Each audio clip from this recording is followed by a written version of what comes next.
Pat yourself on the back because you are right here, right now, for a reason. Welcome to the On Purpose podcast, where together we will empower ourselves and others to live lives with more passion and purpose. How you doing this morning, Jared? Thawing out, buddy. I'm thawing out. Yeah, no kidding. Dude, I swear to God, I think I've talked about this in another episode. I am a big opponent of having any temperature below zero. It still blows my mind that it can be colder than nothing.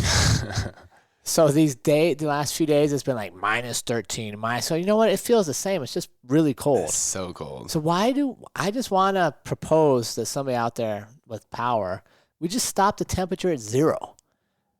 Like, there's no sense. Like, you don't have less than anything else in the world. Like, it's hot. Like, I understand, like, 102 is hotter than 100. I get that. It's hotter.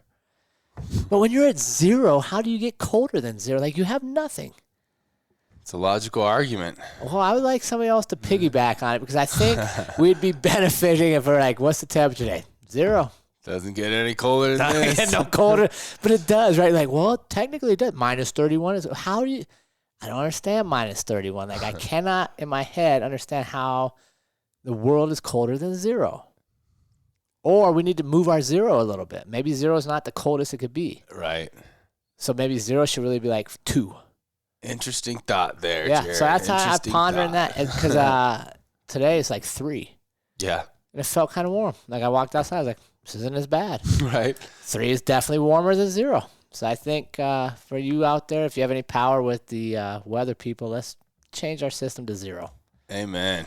Cold times. I got some pictures from Texas. Dude. Dump some snow. That's insane. You need to talk to your homies in Texas and teach them, like, if it's snowing and icy, just stay your ass at home. Yeah. I saw like 130 car pileup down there. Yeah, not good. Not good. No.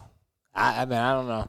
I remember Texas. I was there for 6 or 7 months.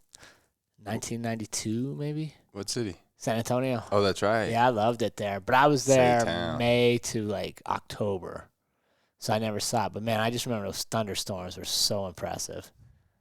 In the hill country. The hill country. Yeah, that's what they used to call it. Yeah, I like it. All right, so if any of you in Texas need lessons on how to drive in winter, come on up. We'll show you. But the best way to drive is just keep your ass at home. Yeah. Unless you Yeah. have to be somewhere. Or unless you got a Land Cruiser like me, baby. King of the ice. I'm talking shit, dude, and I got caught in a blizzard towing a freaking ATV that I had no business towing. Yeah. That's wild. Now, that was wild. How are you today? I'm feeling good.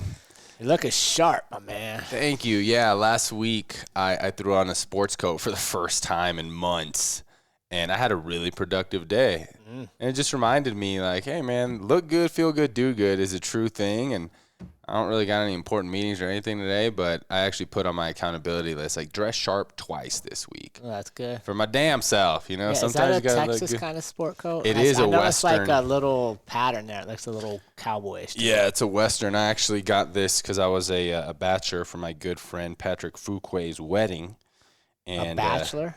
Or a bachelor, groomsman, Oh, sorry. I thought maybe you had some fancy weddings where you had extra bachelors. No, I just did a Zoom bachelor party on Sunday, so bachelor is still in my head. But yeah, I was a groomsman for my buddy Patrick Fuquay, and he's definitely Western cowboy style, oil man. And we all had boots on in these Western You got suits. boots on but today? I do not. No boots? No boots. Oh, you got fancy shoes. Yeah. All right. Got some classic loafers, but I'm good, man. I'm feeling good. I think. Dude, I still don't own a sports coat. What? No. I refuse, dude. I told you guys this story, man. Sport coat Jared will kill water park Jared. And I'm not ready for water park Jared to die. What about the suit that I saw you in? That's a suit, though. That's not a sport coat. That's Okay. all one big. That's a ensemble. But you could use your suit coat as a sports coat if you want. I refuse. I mean, this is a suit I as well. refuse but on principle. I'm sporting it. I refuse on principle. What principle is that? Sport coat Jared, if he exists, would kill water park Jared. And Jared likes water parks. I'm not old enough to not like water parks. You're an abundant man, Jared. You can have water park Jared and sports No, coat I Jared. don't believe they could coexist. I believe if I go sport coat Jared, I'm full adulting, and that would kill inner child Jared. All right. Well, hey, that's your belief. Yeah. I've stuck to it for all these years. Like, Yeah. I've literally refused to buy a sport coat. I I'm on the other end than you, man. I may be a minor bit schizophrenic because I have multiple personalities, baby. Today I'm businessman Ali. One day I'm Lebanese lion Ali. I got a lot of different Alis.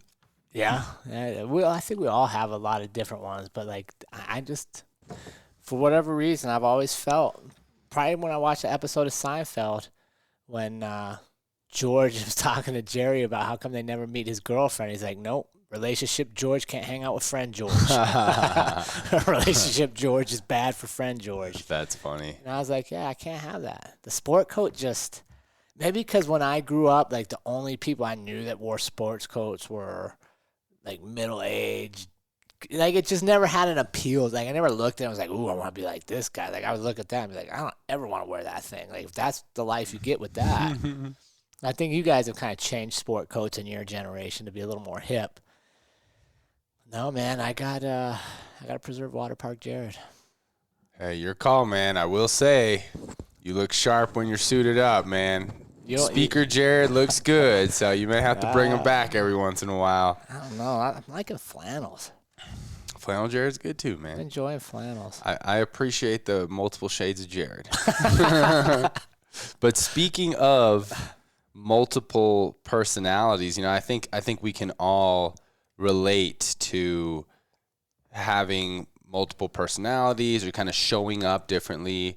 That's what us human beings do, right? And maybe you're like Jared and you decide that, hey, I'm only keeping Water Park Jared and Sports Coat Jared's got to go. He's got to hide. Right, got to hide. And that's, as we get to adults, that happens, right? We have kind of our foundational way of being. But one thing I would argue is that I bet most of you have multiple voices going on in your head. And today we're going to talk about two dominant voices that all of us have. And we can call them by many names. The classic names are, you know, the angel on the right shoulder and the devil on the left. But today, for episode 99 of the On Purpose podcast, we're going to talk about the boss voice versus the bitch voice.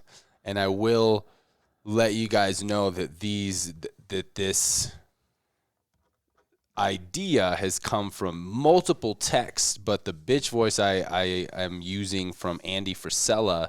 He has a really good podcast called Real as Fuck, Real AF, and some good content in there. So just so you guys know, this is... And you've done 75 hard, what, 2 times? 4 attempts. Finally got it on the 4th one. Yeah. Andy Frisella, if you guys are interested in something, you know, another podcast in our genre and within our community, I would definitely listen to that. It's I wouldn't have it on speaker at work. It's definitely not safe for your work environment, but it's going to challenge how you think on some stuff. Yeah. And we really enjoy his content and what he presents out there, and we think you guys will enjoy this one because we have a little different take on things. Yeah, I'm really excited for this one. So, Jared, I want to know what you think and how you define what is the boss voice and what is the bitch voice. First off, I think everybody has them. I think sometimes we like to look at somebody that we've determined is successful in life and wish we had their drive, wish we had their dedication, their commitment, their discipline, without taking into factor they have to face the same exact voice that says quit, the same exact voice that says it's too difficult, it's hard. Everybody has that. I don't care if you're Jordan Burroughs, one of the greatest Olympic wrestlers of all times, he thinks about quitting at some point. We think about quitting at some point. So to me, that's the kind of 2 voices, right? The one that encourages you to keep going and has perspective that this suffering is going to create results you want, and the bitch voice that tells you, okay, the pain's not worth it, it's time to pack up and go get a sandwich. Mm-hmm. What about you? Yeah, I agree. I like how you said we all think about quitting at some point, and that's exactly what the bitch voice is, right? That voice that tries to make everything easier, that pulls you away from reaching your true goals and desires. that voice that tells you to hit the snooze button, or that you can procrastinate and do it later, or that voice that makes up all the excuses of why you shouldn't do that awesome idea that you just came up with. It gives you all the reasons why you can't. And it'll hold you back. It'll hold you back from achieving your dreams. It'll hold you back from achieving your highest potential. But the thing about the bitch voice is it's like a serpent. It's very wise and cunning in the way that it truly makes you believe, don't even waste your time with that. You know, like, it's a waste of time. You're probably not even going to enjoy doing this when you get there anyways. And sometimes if we allow that voice to be heard, it becomes stronger within us. So let me follow up on that. Let me ask you this. So you don't think you should even hear it? I don't think you have a choice. You're going to hear it. You're going to hear it. You have to see it. So I think that's an important point for our community to understand is hearing it and acknowledging that voice is there is not bad in of itself. Right? Actually, I love it. Let's take this example. You're on a run, and you normally do 8-minute miles. But for the last quarter mile, you decide, I'm going to pick it up. So an 8-minute mile, let's say, what's that, a little over 2 minutes a lap, or whatever, say you're on a track. You're like, I'm going to cut this last lap to a 6-minute mile pace. So now you're pushing hard. Well, during that last lap, you're going to think about quitting. Like, oh my God, this is so hard. Whew, so much harder than an 8-minute mile. So you're thinking about quitting, but you're persevering. Because until you start thinking about quitting, you're comfortable, right? Like, think about it. If you just stayed on that 8-minute mile pace for the last lap, you just still had a workout, but you'd have been comfortable. You never thought quitting because you've done it multiple times. You know you can do it. I don't have to worry about it. I got this. But as soon as you change a variable, now you're like, oh my God, this is hard. I'm thinking about quitting. You just got better. So now the next time you run, maybe now it's the last half mile instead of a quarter, you do it that pace. And then because you're constantly pushing the quitting away, before you know it, you run the whole mile at that pace. But it would never have been there had you not started thinking about quitting, right? Because that means you pushed yourself to a new level. It's what I always say. Until you start thinking about quitting, you're already doing where you've already been. Mm-hmm. It's like kind of like GPS, right? You don't GPS places you've already been 1,000 times. You just drive. But as soon as you go someplace new, let me look it up on the map. Let me get some directions.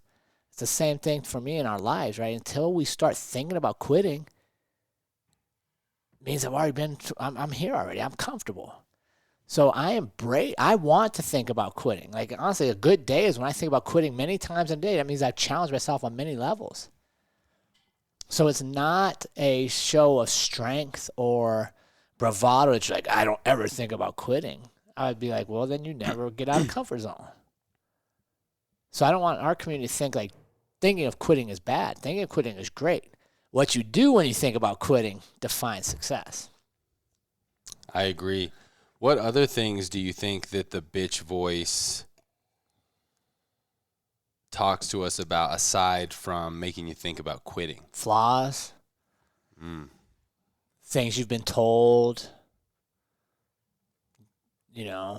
Stuff you're not good at, things you've been told you'll never become, your insecurities. It's just like you said, I like that analogy. It's a sly serpent that kind of slides up, makes you think it's your friend.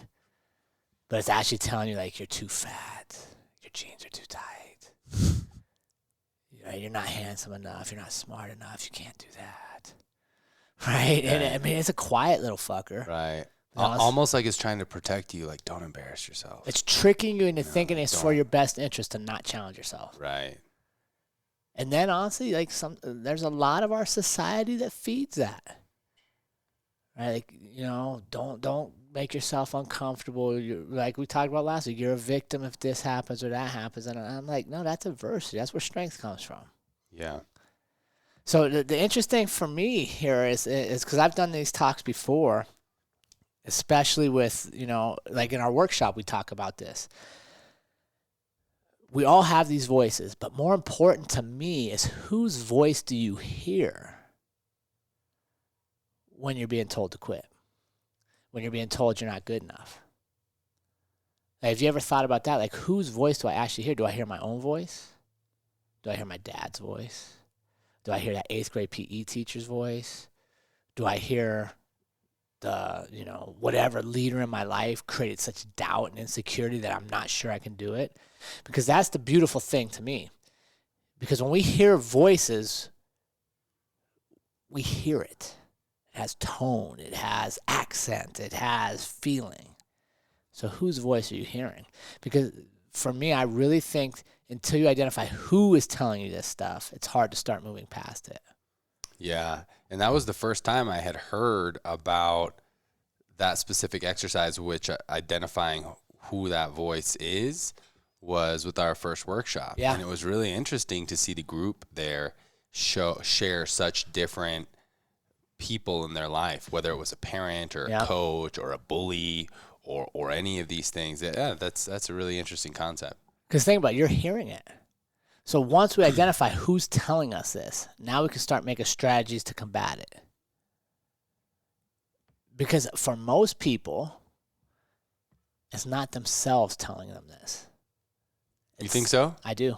At least in my studies, I'm not like, I don't have an enormous case, but dealing with because I ran this drill with cops and school districts and athletes, it's almost always, over, I'd say probably 75%. Someone else. Parent. Dude, it's the parent role is fascinating to me, and how much parents love their kids, yet how many times they're the ones that are creating all this doubt. But it's just like you said, why would a parent create doubt in a kid? To protect them. Hey, don't worry about trying that, Johnny. We're not all going to be good at this stuff over here, right? And it's not because you don't want Johnny to go climb that cliff. You don't want Johnny to fall off the cliff and die. Don't be climbing that, Johnny. It's way up, right? Well, what happened there? Now Johnny thinks he should never climb high cliffs. But his secret talent in life might have been climbing cliffs.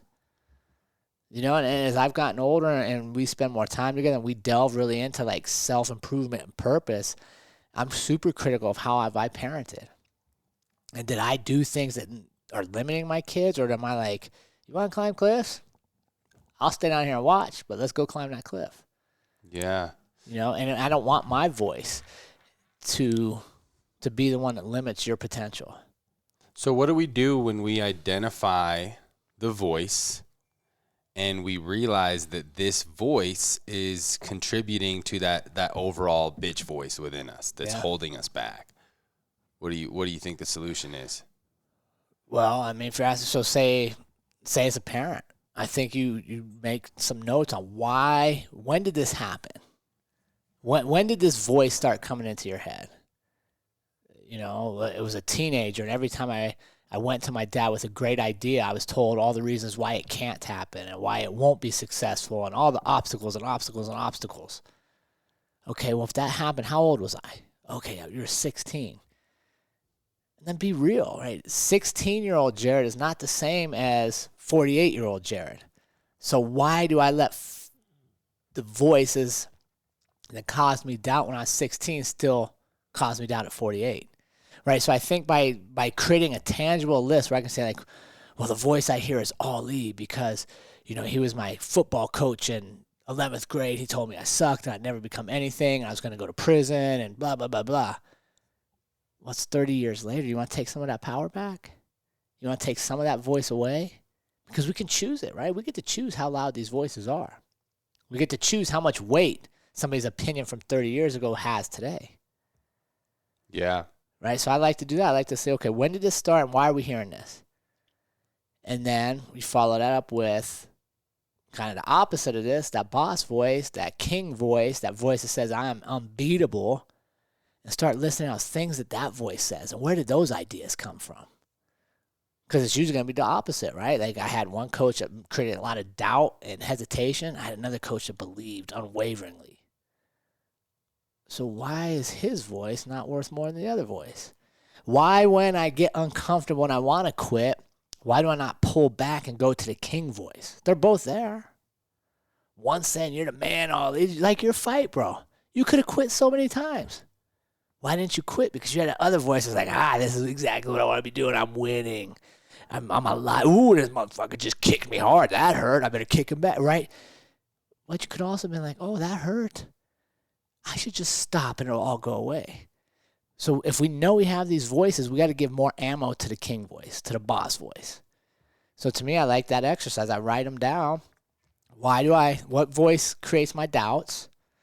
Who do I hear? That's important to me. Like, who do I hear? And then what voice builds me up? Who do I hear over here? Why do I hear that? And what I found a lot of times is the voice over here that creates the doubt is external. It's somebody else in the world. And the one that makes you want to be a king is a lot of times internal. But for whatever reason, we dismiss internal voice and lean on external. Yeah. Yeah. One thing you said there made me think about Biggie Smalls when he talks about how his teachers always told him that he would never amount to anything. Yeah. And that he always heard those voices. And I think in those cases, you can use that as fuel, right? And actually a conversation can start between the boss voice and the bitch voice of, this bitch voice, like Biggie Smalls would say that his teachers always told him he would never amount to nothing. And then, the boss voice saying, I'm going to show you how great I am. Yeah. How great I can be. Yeah. Yeah, I love that. For me, But you got to know them. Know the voices. Yeah, and you got to give them weight. Right? Like, it has to become, I guess to me that, and I want to hear your story, but it needs to be real.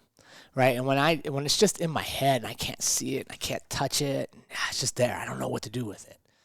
But you write it down on paper and you look at it and you go, wait a second. I'm seriously giving 6th grade PE teacher Mr. Jones 30 years of rent-free space in my head telling me I can't do something? It doesn't make sense. Because now you see it and you're like, if somebody would have told me this, I could have solved this long ago. So that's why I like that exercise, because then you look at it and you can carry it around. You can put it in your pocket until you get so mentally disciplined that when you're thinking about quitting, just like Goggins says, when you're thinking about quitting, instead of going to the quitter place, you go to the cookie jar. What's the cookie jar? That's past success. It's past positivity. We all have the ability to do it. Yeah, I love that cookie jar analogy of thinking about old accomplishments, achievements that you've achieved in the past to really keep you going. And working out is such a great analogy for the boss voice and bitch voice, but I want the community to also remember that the bitch voice can come when it comes to anything in your life. It may be, like Jared was talking about, flaws. It also may come in the form of not doing. Maybe you need to have this tough conversation with a business partner or your relationship partner that you've been putting off, and the bitch voice will say things, it's not even worth it. Like, why even waste your time putting things off, right? Or something at work. So just keep in mind that these voices come up in all aspects of life. Yeah. One thing I wanted to circle back to is that for me, it is my voice, Jared. Both the bitch voice and the boss voice. So when it's your voice, do you think that you should take the same approach when trying to silence that bitch voice and empower the boss voice more? Yeah, I would look at it like, if the bitch voice in you is you, but it's 8-year-old Ollie, 12-year-old Ollie, 14-year-old Ollie that's holding back 28, 29, 30-year-old Ollie, yeah, we got an issue. But once we see that, we realize, like, this is not who I am anymore. All these insecurities I felt when I was 14, and I didn't know where I was in the world, and I believed that I couldn't be anything because this person told me that, or I told myself that. I don't have to keep believing that. But for many people, it's literally these moments 10, 20, 30 years ago that are still impacting their ability to try something new today, or their ability to believe in themselves today. Right? And that's almost criminal. You're almost robbing yourself of who you could be. Yeah. Well, I'm proud to say that my bitch voice is a little bitch these days. I put him in his place. But how do you do that? A lot of what you said. I think the fighting is a great example, and I actually have a good example of when the bitch voice was loud. Yeah. And that was my first Muay Thai smoker. And I hadn't prepared. I was at a trade show in Las Vegas before, and I was kind of thinking, like, this is a smoker. I feel like I've been training pretty hard. Like, competition's not going to be that good. I'll be all right. Really didn't train or do much physical activity at all the week leading up to it. Wasn't thoroughly prepared. And when I got in there and the first round was over, that bitch voice was loud. I was thinking about quitting, thinking about excuse, thinking about a way out. It's like, am I going to make this? Am I going to fall over and like have a heart attack or collapse? Like, and I literally was thinking of like, how can I get out of this? Thankfully, I was able to eventually silence that and get through the smoker. But I remember being afterwards being like, whoa, like I was really thinking about quitting. And a big part of that was lack of preparation. So kind of next thing I wanted to get into is how do we silence that bitch voice and empower that boss voice? And it was a lot of what you were saying. It's by achieving and doing hard things consistently and building up that cookie jar to where the next time you're in that situation, you know, oh, I've been here before. Great example was this last fight, the fight camp for that. There was one practice where you were coaching and you decided, all right, you know, Jared and Ali got fights coming up. We're going to make this a hard practice. And you did the Shark Tank with us, with Jay Train, one of our world champions, and Justin, one of our highest level wrestlers in the gym. You decided to put them on me for 16 minutes straight and switch them out every 2 minutes. And that was the first time ever in the gym where I legitimately got pissed off and angry. After about 12 minutes in, I slapped the mat and was like, what the fuck? And I kind of looked at you like, what the fuck is this? Like, I'm just getting pummeled over here by fresh fighters. Like, this is ridiculous. But even though in that moment I was pissed, that was a big cookie in my jar that I knew going into the fight. Like, I went 16 minutes straight with fresh fighters. Like, I know I'm prepared to go 9 minutes, pedal to the metal hard. And I'll tell you, in this last fight, of course, that bitch voice may have tried to make a little chirp, right, of oh, man, I'm tired, or, oh, are you going to make it? But it was, shut his ass up real quick. You know, like it was, the bitch voice barely got a chance to speak because the boss voice was like, hell no, bitch. Like, I'm here. Like, I'm bossing up right now. You don't get to speak. Yeah. Like, the boss voice is here. And the reason that boss voice was so loud was because of the preparation, because of the past achievements, and also because of my mental state. A lot of things we talked about in previous episodes. Like, I got to really calm my nerves, meditate before, and really go in with confidence, preparation, good mental state, and ready to perform. And I think that can be in any facet of life. We were just talking about relationships. If you've had difficult conversations with your partner before, whether that be business or your wife or husband or whatever it is, and you guys have practiced honest communication, you've had adversity before that you guys have overcome, you're prepared, you create the space to have this conversation, you're going to go in there and perform and talk about hard things, right? But if maybe you guys always cover it up and don't really have honest communication and don't really share things that are on your mind, that bitch voice is going to be loud when you feel like you need to have one of those real authentic conversations. If you don't have the experience, if your cookie jar is empty, if you're not mentally prepared. So that's what I think. What do you think? Yeah, I agree. I think preparation is huge. I think challenging yourself and getting experience dealing with it. But I also believe, like we talked about, which voice do you go to louder and more often? A lot of times it falls back on that circle you're in. If you're in if you look at your circle of 5 and those that most influence you, and all of them have the same tendency to back away from uncomfortability, to back away from conflict, to talk about what they would be doing if only this, well, then that quitter voice is going to be louder. And if you are around people like you, like you're talking about the gym, when you're in the gym, quitting stands out. It's very readily apparent to see who quit because the vast majority will not quit. They'll continue to push and finish the workout. So I think that's a huge thing. Is my circle reinforcing the quitter voice, or does my circle challenge me and they become the boss voice? And the good thing is you can influence both, right? What voices you hear now are not the same voices you have to hear the rest of your life if you take some power back from them. Yeah. Right. I mean, just think about, like, why do you take cold showers? Well, it's good recovery. But what else does it do? It also lets you know, like, you don't need hot water. Like, you're tough. Like, you could stand here in freezing cold water for 10 minutes Well, that's mental toughness. So now the next time that something inconvenient or challenging happens, you can be like, oh, fuck, I stood in cold water for 10 minutes. This ain't as bad as that, right? That's the cookie jar aspect. Or for you, like in your fight, you're like, fuck, this guy doesn't want to go down. He's like a zombie. Oh, shit, I'll be here with 9 minutes, but that's not 16 minutes. I already did that. Yeah. Cookie jar, right? And so it's little things like that. So for our community, don't overthink this and don't make this bigger than it has to be. Like, seriously, sit down, write down the bitch voice or the quitter voice, whatever you want to call it. Who do you hear and what are they telling you? When did that start? And then on the other side of the paper, write down whose voice do you feel when you feel empowered, or whose voice do you hear when you feel empowered and like you're the king of the world? And where did that come from? And who do you hear there? And then you have that choice. When you're faced with, whose voice do I want to listen to? They're both there. Yep. And when we start to realize like we are in control of all of this, we don't have to believe what everybody else tells us. We don't have to believe what somebody told us 20 years ago. We get to choose what we believe today.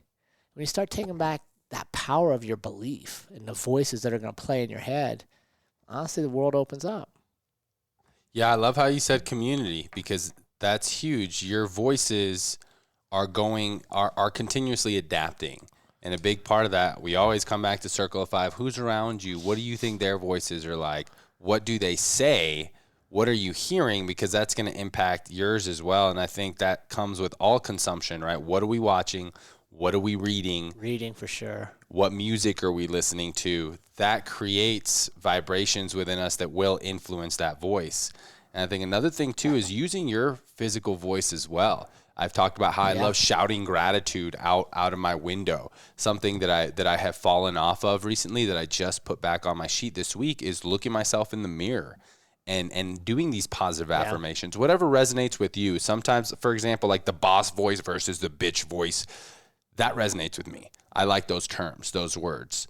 Some people may not like boss versus bitch. You might want to say the divine versus the small self, or the angel versus the devil, whatever resonates with you. There's a couple of ego and I forget what that little one, but ego is usually on the bad side. Right. The ego and your spiritual self or whatever. But say things that resonate with you, affirmations. You know, for me, it may be looking myself in the mirror and be like, hey, you're the fucking man. Yeah. Hey, you're going to crush it today. You know, for Courtney, like she thinks it's funny that I always use the word crush, right? But for me, that resonates with me. I like that word. I like those affirmations, and that can be really powerful of you telling yourself, looking at yourself in the eyes. And I'm getting excited because I have that as an exercise again, because that can be a powerful exercise of really hearing your own voice, saying that to yourself. And that's going to impact the voices within, because remember, they're always there. And every day is an opportunity to fine-tune those voices even more. Yeah. And the more you do it, the better they're going to be when it comes time to perform in anything. Yeah, but so let's go back real quick to your fight camp, because you've used that example a couple of times at Shark Tank. So a couple of things that I think are critical there is, one, being aware that I was pushing you to a point you could break. So now what I say to you in those moments is critical, because it's going to be natural, right? You're far beyond comfort. So as a coach watching you, which voice do I know should be louder in your head? The quit voice. That's why we're there. I want you to think about quitting. So now what I say is critical.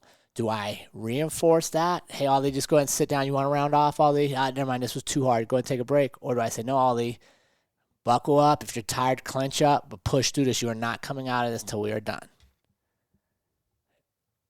That plays a huge role, right? Because now when you go to the moment where you're tested and you're pulling for that cookie jar, it's truly a cookie. Like, hey, coach believed in me. He pushed me this hard because he knew I could get through it. And guess what? I did it. Right? So I share that to be aware of, what is your voice going, what are you saying to others around you? Are you building their cookie jar? Are you adding to the reasons why they can't do something? Right? Because it's critical that we look at our own. But I also think to be good at my own voices, I can do this. I'm going to push through this. I'm going to put the quitter away for now. It means I'm also pretty good at doing that for others. Right? Because think about it. If I tell you all the things you can't be, usually that comes from a place of, I can't be. Conversely, if I tell you all the things you could do, you can get through 16 minutes. Ollie, I know it sucks. Buck up. Let's go, boy. Clench up. Here's how you rest while you're tired. Right home. I'm coaching. I'm helping you become because I'm also becoming. You see what I'm saying? Like sometimes we have this idea that they're different. It's not. You're practicing. If I practice helping you believe in yourself, guess what I'm also doing? I'm practicing me. Amen. You know, and I think that's why this community is so awesome is that what we talk about applies to us, but then we also have a responsibility to share it with those that trust us in their circle. And I don't know how, pretty much every episode, circle of 5 comes up, right? The 5 people to influence you most. And then look at yourself. Are you adding to their cookie jar, or are you building up the negative voice based on your actions, what you say? Yeah. And why is that, Jared, that almost every single episode Circle of 5 comes up? You can't get away from it. Can't get away from it, and it's one of the most important things to having a purposeful life. There's a Harvard study around happiness where they followed hundreds of people, all different walks of life, all different income levels, all different races, all different religions. An overwhelming percent it's one of the biggest studies ever done from childhood to people on their deathbeds. Overwhelming percentage of people, I don't know the exact, I think it was over 80%, said their biggest regret was not investing more time in their relationships. Relationships. It wasn't about the money. It wasn't about sports. It wasn't about travel. Cars. None of that. It was all about relationships. And what today it's been made more difficult to really cultivate relationships. We have COVID.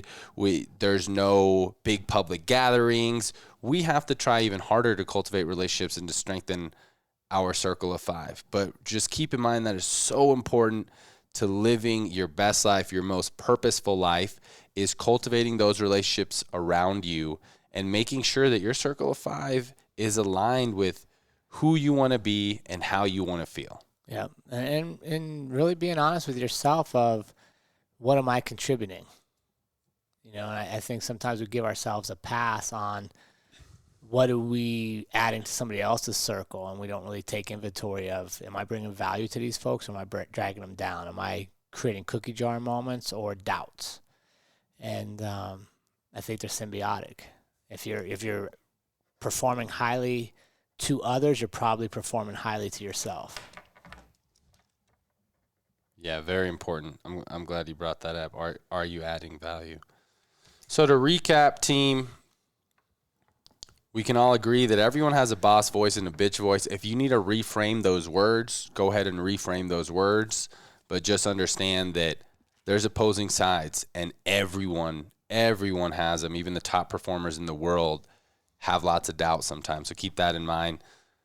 Like Jared said, identify where these voices are coming from. Is it yours? Is it someone else's? Take inventory of how those voices became to be within you.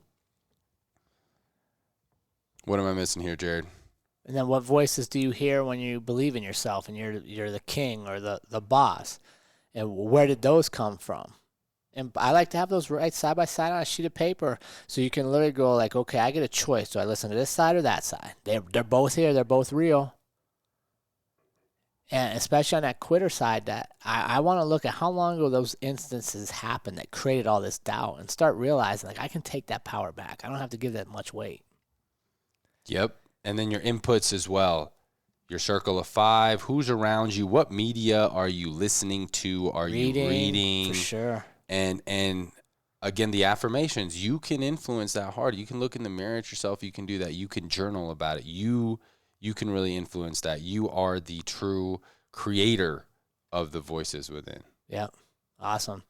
So if you guys find value in this, we'd love to have you join us over on Patreon. I will share with you real quick that on our last monthly call, we had one of our Patreons that made a big change in her life, and simply for something like this, right? Like she said she was part of our calls and feeling positive and wanting these changes, and then right after the call, the routine of her life is they would sit down and drink a glass of wine and watch TV. And she's like, well, this is the opposite of what we just spent an hour doing, right? So it's there. It's real. This is a community that's growing and challenging each other, making changes in our lives based off positivity and living true purpose. So if you want to go deeper with our team and really connect, we'd love to see you over on Patreon. We have membership platforms from $2 to $50 a month. Help support us and keep us going even bigger and building our community. And one of the things I had a conversation the other day with a listener is, why don't you have a bunch of ads? And I'm like, well, I don't want to take away from, we try to keep it 40 minutes or less. I don't want ad time in there. So if you really want to support us and you're getting value, you want to keep it ad free, help us out on Patreon.